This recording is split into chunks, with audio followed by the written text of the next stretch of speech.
야고보서 4장 6절로 10절 말씀, 지금까지 함께 나누었던 그리스도인의 성숙한 생활 시리즈 설교 마지막 설교가 되겠습니다.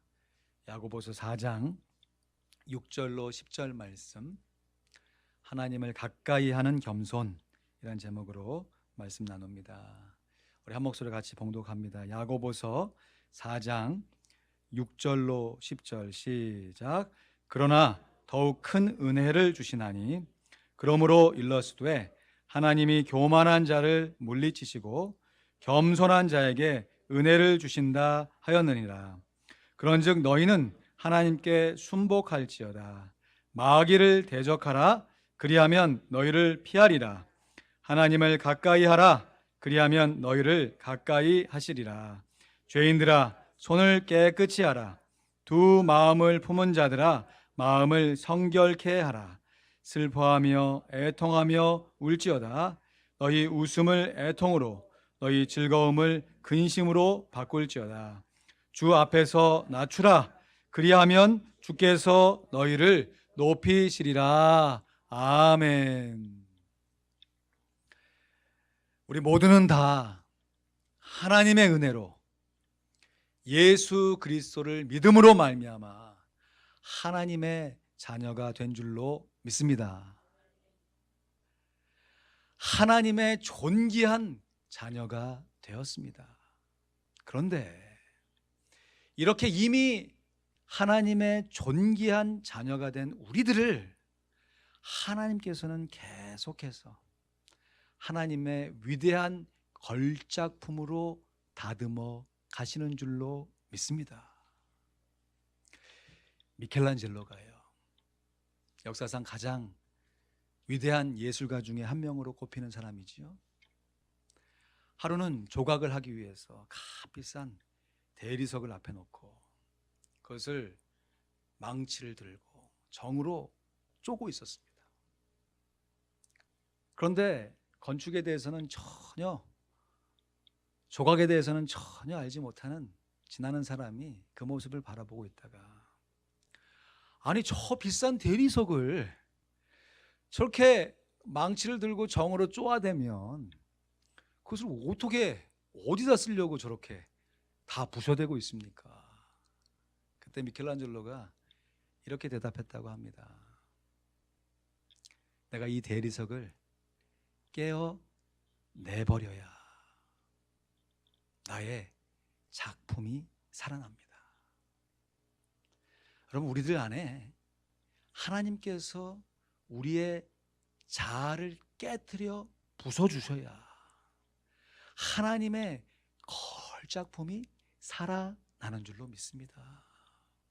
그래서 우리 하나님은요, 진짜 우리의 영적인 아버지이시고 우리의 창조주이시고 인도자이시기 때문에 오늘도 하나님의 마스터 플랜을 가지고 우리의 인격을 다듬어 가시는 줄로 믿습니다.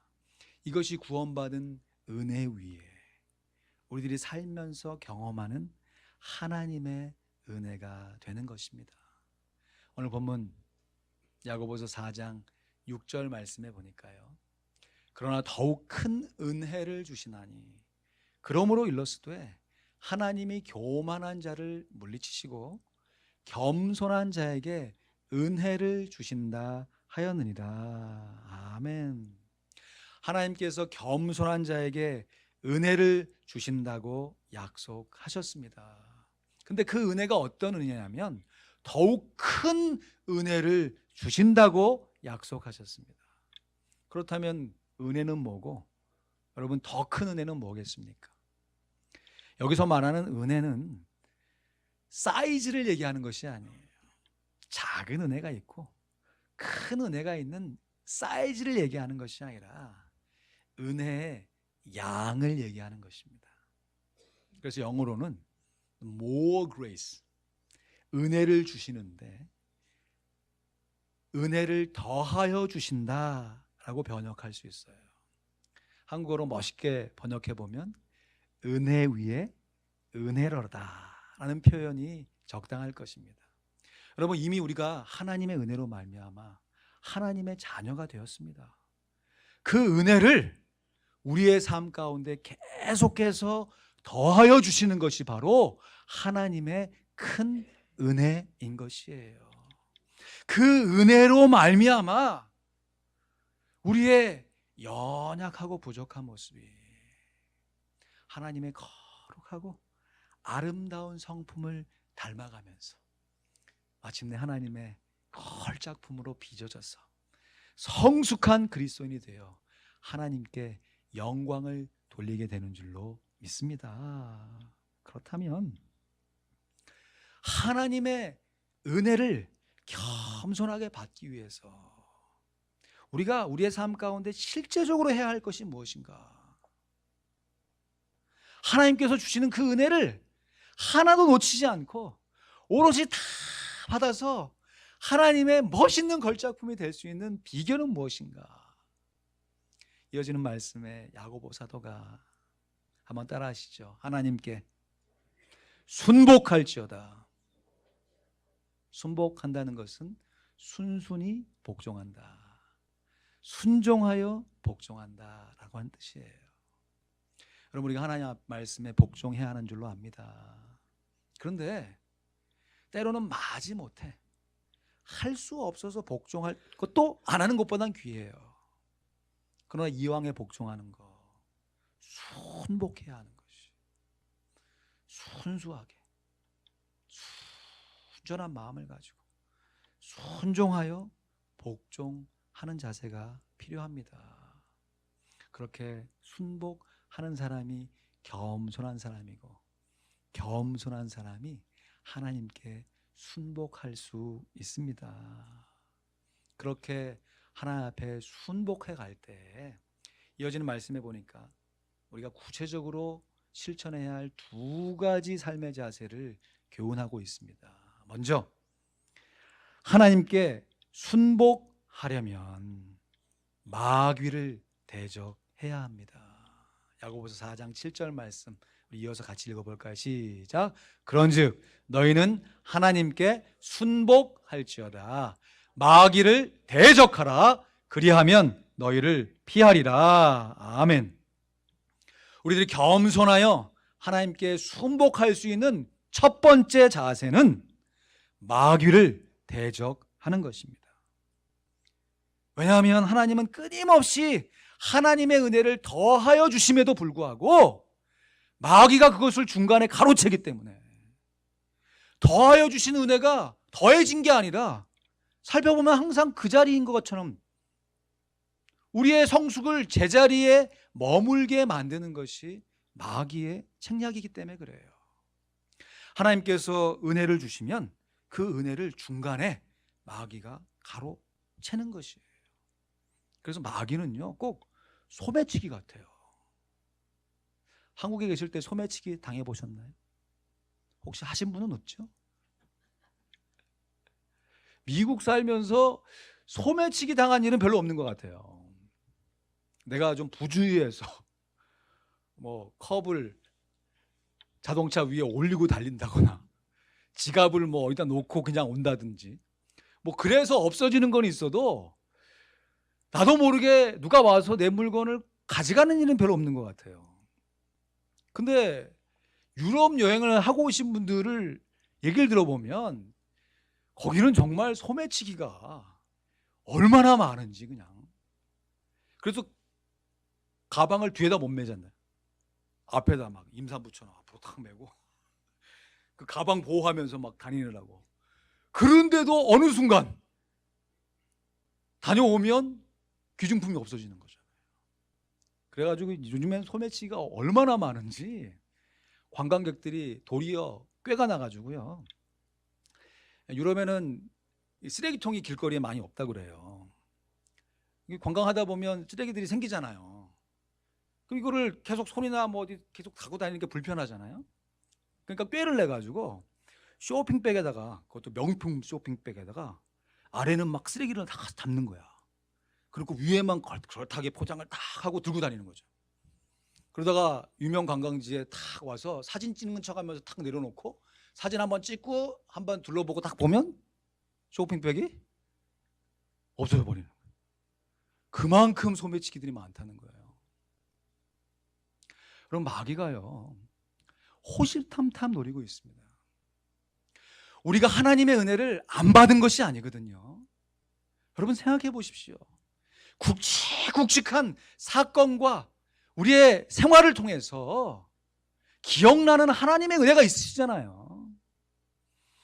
우리가 다 기억하지 못해서 그렇지, 우리가 다 깨닫지 못해서 그렇지, 하나님의 은혜가 없으면 우리가 어찌 이 자리에 나와서 예배할 수 있겠습니까? 우리가 이러한 모습으로 이나마 하나님께 예배할 수 있는 것이 하나님의 은혜인 줄로 믿습니다. 그런데도 우리의 삶 가운데 요즘에는 하나님의 은혜가 잘 느껴지지 않아.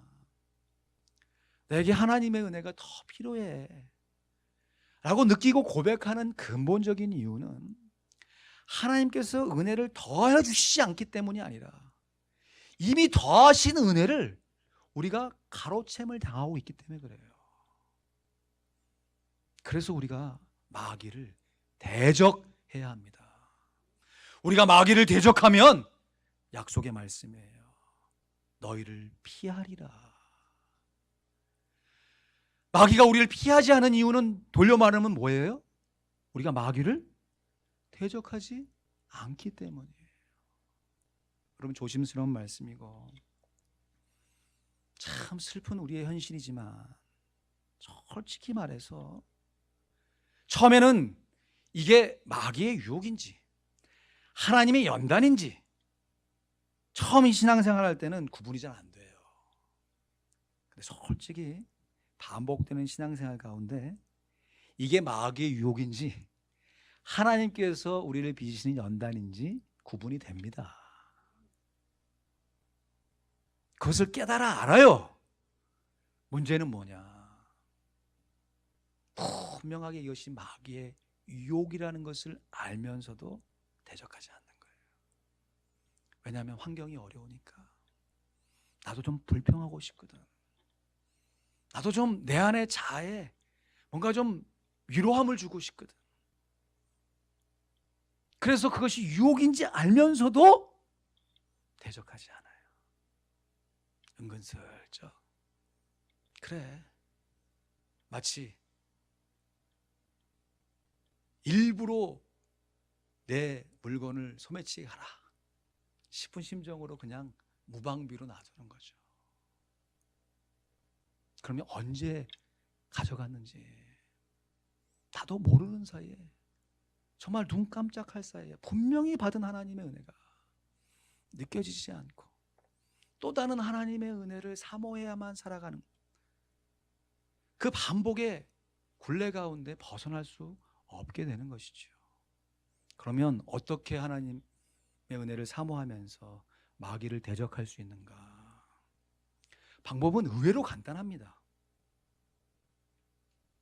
한번 큰 소리로 따라 하실까요? 마귀를 대적할 수 있는 정말 너무너무 중요한 방법. 한번 큰 소리로 따라 하십니다. 사단아, 물러가라.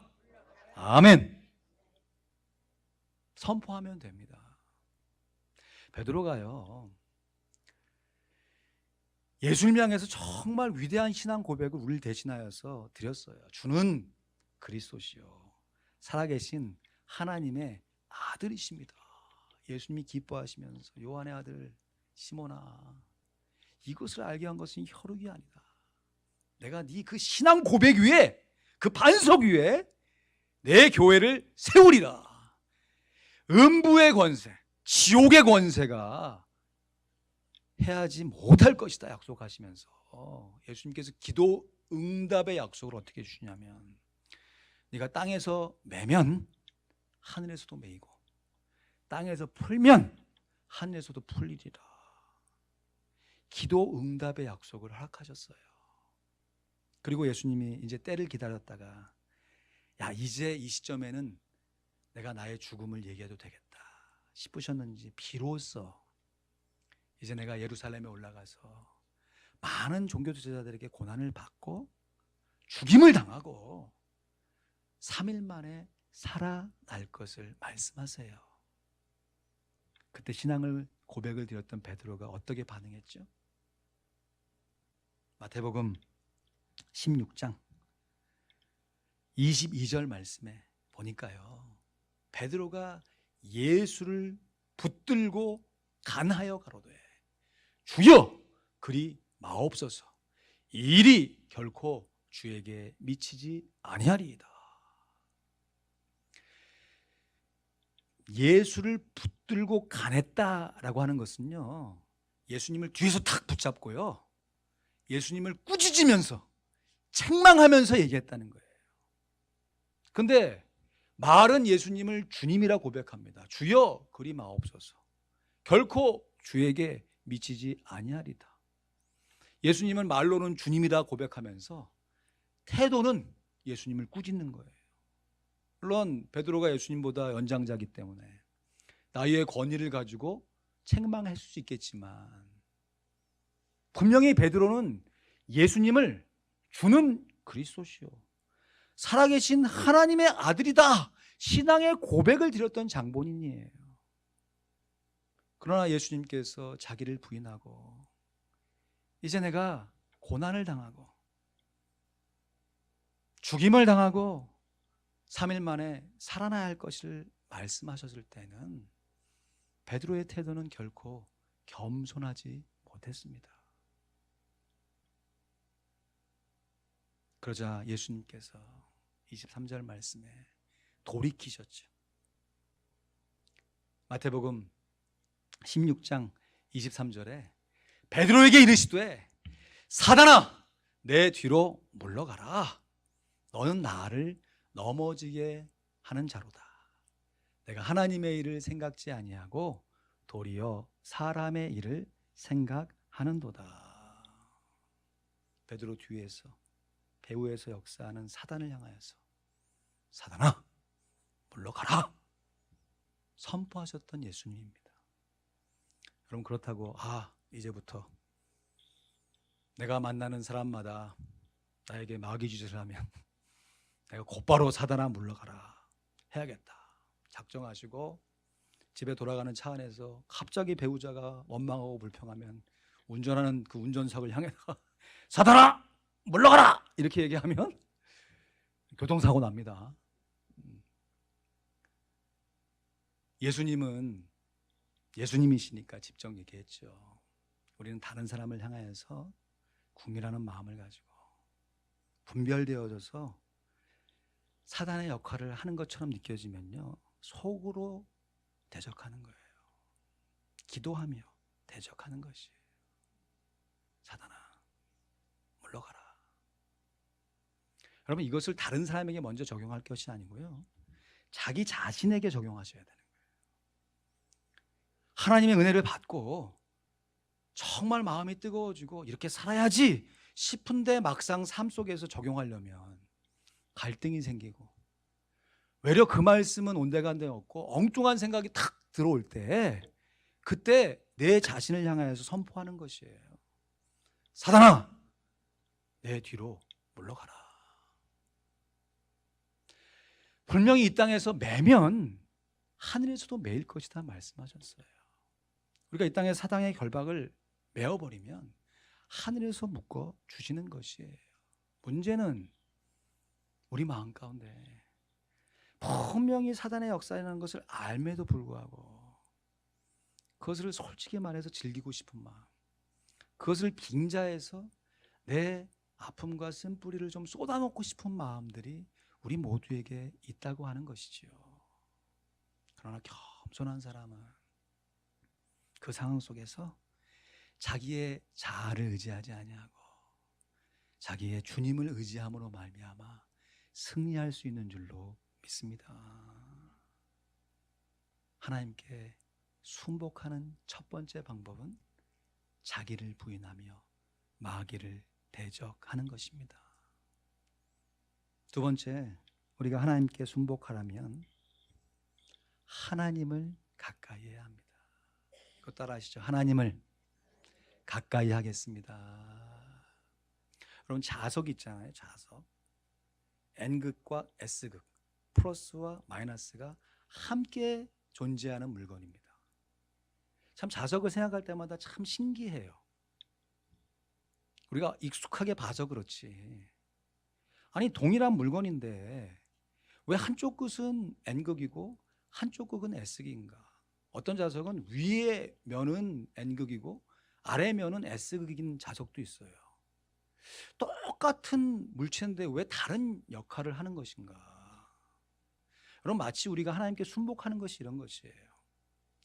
우리가 마귀를 대적한다고 하는 것이 곧 하나님을 가까이 하는 것이고요, 하나님을 가까이 한다고 하는 것이 곧 마귀를 대적하는 것이 되는 것입니다. 그래서 우리가 하나님을 가까이 하려면요, 구체적으로 마귀를 대적하며 마귀가 우리한테 벌쳐놓았던 그 일들에 대해서 철저하게 회개하는 일이 필요합니다. 오늘 말씀 본문 8절 말씀부터 10절 말씀 우리 같이 읽어보면요, 야고보서 4장 8절 하반절부터 10절 말씀을 같이 읽죠. 시작. 죄인들아 손을 깨끗이 하라. 두 마음을 품은 자들아 마음을 성결케 하라. 슬퍼하며 애통하며 울지어다. 너희 웃음을 애통으로 너희 즐거움을 근심으로 바꿀지어다. 주 앞에서 낮추라. 그리하면 주께서 너희를 높이시리라. 아멘. 여러분, 하나님을 가까이 하면요, 우리 심령 중심 깊은 곳부터 우리의 죄인의 고백이 나타날 수밖에 없어요. 마치 낮에 밝은 빛이 문틈으로 쫙 들어오면 광선이 되어가지고 그 안에 있는 먼지들이 쫙 다 보이는 것처럼 우리가 하나님의 밝은 빛으로 나아가게 되면 그 빛을 받기 전에는 내가 무슨 죄인이야, 나는 그래도 좀 할 만한 사람 아니야, 자기 의를 주장하다가도 하나님을 가까이 가면 가까이 갈수록 그 하나님의 밝은 빛이 우리를 조명하심으로 말미암아 우리의 죄가 드러나서 하나님 앞에 죄인됨을 고백하지 않을 수가 없어요. 그래서 하나님 앞에 드러난 그 죄를 내가 두 손으로 행했던 나의 행함의 죄를 회개하고요, 손을 깨끗게 하라. 또 마음속에서 마귀를 대적해야 함에도 불구하고 대적하지 않고 오히려 마귀를 이용하려고 했던 나의 그 추잡한 두 마음, 그 마음을 성결케 하며 회개하는 일이 필요하고요. 여러분, 하나님 앞에 나아가는데 왜 슬퍼해야 됩니까? 하나님 앞에 가까이 가는데 왜 우리가 애통하며 회개의 눈물을 흘려야 합니까? 우리의 연약하고 부족한 모습을 그대로 하나님 앞에 펼쳐 보이면서 우리의 있는 모습 그대로 받으시는 하나님 앞에 우리가 애통하며 자복하며 회개할 때 그것이 곧 하나님께 가까이 가는 것입니다.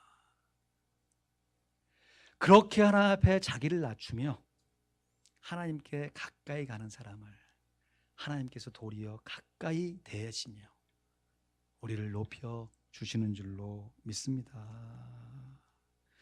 여러분, 아무리 큰 통에 물이 가득 담겨 있다 할지라도요, 중간에 구멍이 뻥 뚫려 있으면요, 그 물의 참은 구멍의 위치까지입니다. 그 물을 아무리 위에서 더하여서 붓는다 할지라도 구멍이 중간에 뻥 뚫려 있으면 중간까지 물이 차는 것이고요, 처음에 좀 차는 것처럼 보이지만 결국에는 그 수준이에요. 만약에 아래에 구멍이 뚫려 있잖아요, 그러면 시간이 지나가면 그 물의 참은 그 아래 구멍까지인 것입니다. 여러분, 우리가 하나님의 더하여 주시는 은혜를 날마다 받음에도 불구하고 되돌아보면 내가 받은 하나님의 은혜는 언제 없어진 것 같고, 하나님 앞에서 부족한 자기의 모습을 늘 발견하게 된다면요, 그러한 겸손한 마음을 가지고 점검해 보셔야 돼요. 내가 하나님을 가까이 하기 위해서 내가 은밀하게 누리는 죄악들, 해결하지 못한 나의 행실과 마음을 나는 어떻게 만들어 놓고 있는가? 데살로니가전서 5장 말씀에 보면 너희가 항상 기뻐하라, 쉬지 말고 기도하라, 범사에 감사하라. 이는 그리스도 예수 안에서 너희를 향하신 하나님의 뜻이니라. 할렐루야. 여러분, 환경이 하나님의 뜻을 만들어주는 거 아닙니다. 여러분, 오해하면 안 돼요. 우리가 어떤 환경에 노출되어야 하나님의 뜻을 이루는 것이 아니에요. 우리가 미국에 사나 한국에 사느냐, 이게 하나님의 뜻이 아니에요. 내가 큰 집에 사나 작은 집에 사냐, 이게 하나님의 뜻이 아니에요. 하나님의 뜻은 우리가 어떤 상황 가운데서도 항상 기뻐하는 것입니다. 하나님의 뜻은 우리가 어떤 환경 속에서도 범사에 감사하는 것입니다. 하나님의 뜻은 모든 환경 가운데 쉬지 않고 기도하는 것이에요. 그렇다면 하나님의 뜻은 우리의 심령 안에서 이루어지는 것이지요. 우리가 아무리 어렵고 힘든 환경 속에서도 기뻐할 수 있다면 우리가 하나님의 뜻을 이루는 것이고, 우리가 힘들고 어려운 환경 속에서도 기도하며 감사하며 기뻐할 수 있다면 그것은 하나님의 뜻을 이루고 있는 것입니다. 근데 이어지는 데살로니가전서 5장 21절에서 23절 말씀에 보니까요, 우리 같이 읽습니다. 시작. 범사에 헤아려 좋은 것을 취하고 악은 모든 모양이라도 버리라. 평강의 하나님이 친히 너희로 온전히 거룩하게 하시고 또 너희 온 영과 혼과 몸이 우리 주 예수 그리스도 강림하실 때 흠없게 보존되기를 원하노라. 할렐루야. 우리가 한편으로는 항상 기뻐하고 쉬지 말고 기도하고 범사에 감사하는 하나님의 뜻을 이뤄감과 동시에 그 뜻을 이루기 위한 우리의 내면 가운데, 우리의 삶의 환경 가운데 악을 버려야 돼요. 온전히 거룩해져야 됩니다. 주님 보시는 그 기준 안에 흠없게 보존되어져야 하는 것입니다. 그래서 우리가 날마다 우리의 행실과 마음을 회개하며 하나님께 가까이 가야 하는 줄로 믿습니다. 여러분, 회개를요, 하나님을 위해서 한다고 생각하면 큰 오산이에요. 1차적으로는 하나님을 위해서죠. 하나님 우리의 아버지시니까. 아버지가 자녀들하고 정말 친밀하게 교제하길 원하는데 하나님은 거룩하신 분인데 자녀들이 거룩하지 않으니까, 교제가 막히니까 하나님 편에서 안타까운 마음을 가지고 교제하자, 나의 임재 안에 거하라 하면서 회개하라 말씀하시니까 1차적으로는 회개가 하나님을 위한 것이에요. 그러나 궁극적으로 보면 그렇게 회개하라 말씀하시는 하나님의 뜻에 순종할 때 우리가 하나님께 가까이 가서 하나님과 깊이 있게 교제하면서 우리에게 심겨놓으신 그 하나님의 뜻을 이 땅 가운데 이루어가며 그리스도 예수의 장성한 분량에까지 자라가 하나님께 영광을 돌릴 수 있는 성숙한 그리스도인이 되어주는 줄로 믿습니다. 한 번 사는 인생, 한 번 살다가 반드시 죽어야만 하는 우리의 인생 가운데 하나님께서 오늘도 우리에게 쉬지 않고 요구하시는 것은 하나님의 거룩을 닮아 하나님을 가까이 하는 것입니다. 그래서 우리가 평소에도요, 정신을 바짝 차리고 살아야 하지만 특별히 하나님의 은혜를 많이 받을 수 있는 오늘 주일과 같은 이런 시간들을 지난 이후에 정신을 바짝 차려야 돼요. 하나님의 은혜를 받은 이후에 정신을 바짝 차려야 돼요. 왜냐하면 내가 하나님의 은혜를 받았다는 것을 이 마하 선생도 알거든. 호심탐탐 노리고 있다가, 그래서 평소에도 우리가 정신 바짝 차리면서 열심히 살아야 하지만요, 사실 솔직히 여러분 삶의 환경 가운데 평일에는 정신없이 사시잖아요. 아침에 눈 떠서 하면 하루가 그냥 훅 지나가고, 근데 그래도 주일만큼은 작정하고 와서 예배 드리시고 말씀의 은혜도 함께 생각하시고, 그리고 일주일을 준비하시는 오후와 저녁 시간에 조율하셔야 돼요. 그 받은 은혜를 뺏기지 않도록, 소매치기 당하지 않도록 더 자신을 되돌아보면서 그 은혜를 반추하시면서 그 은혜를 누리시는 삶을 살아갈 때 더해진 은혜가 소멸되는 것이 아니라 더해진 은혜가 쌓이고 쌓여서 하나님의 은혜로 말미암아 우리가 하나님의 장성한 성숙한 그리스도인으로 변화되어져 가는 것이에요. 오늘까지요 꼭 8번 8주에 거쳐가지고 그리스도인의 성숙한 생활이라는 주제로 설교를 드리고 있습니다. 제목과 내용을 얘기해 보시라 하면 저도 죄송하고 한번 잠깐 복습해 보면요, 지난주에 선포했던 말씀부터 지지난부터 쭉, 지난주는 부활주일이었으니까 그 전에 선포했던 말씀을 좀 제목별로 한번 살펴보면요, 이런 말씀을 함께 듣고 나눴지 기억이 나실 거예요. 최근 거부터 말씀드리면요, 그리스도인의 성숙한 생활, 섬김의 자리가 축복의 자리입니다. 기억나시면 좀 끄덕끄덕 좀 해주시고, 쓴 뿌리를 단 마음으로 바꾸라. 고난 속에서 소망을 갖는 법, 진리 안에서 강건하자. 외식하는 자와 같이 하지 말자. 하나님의 영광을 위한 감사, 그리스도 안에서 완전한 자, 성숙한 자, 그리고 오늘 하나님께 가까이 하는 겸손의 말씀으로 말씀을 나누고 있습니다. 근데 이 8가지 그리스도인의 성숙한 삶을 살기 위해서 우리에게 반드시 요구되는 한 가지가 있는데, 한번 따라하시죠. 자기를 부인해야 합니다.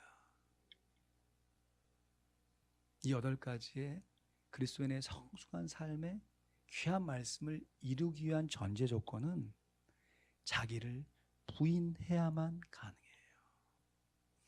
마치 조각가가 이미 그 재료 자체만 해도 귀한 대리석을 굳이 망치와 정으로 쪼아가면서 예수품을 만들어내는 것처럼, 여러분, 이미 우리가 하나님의 존귀한 자녀입니다.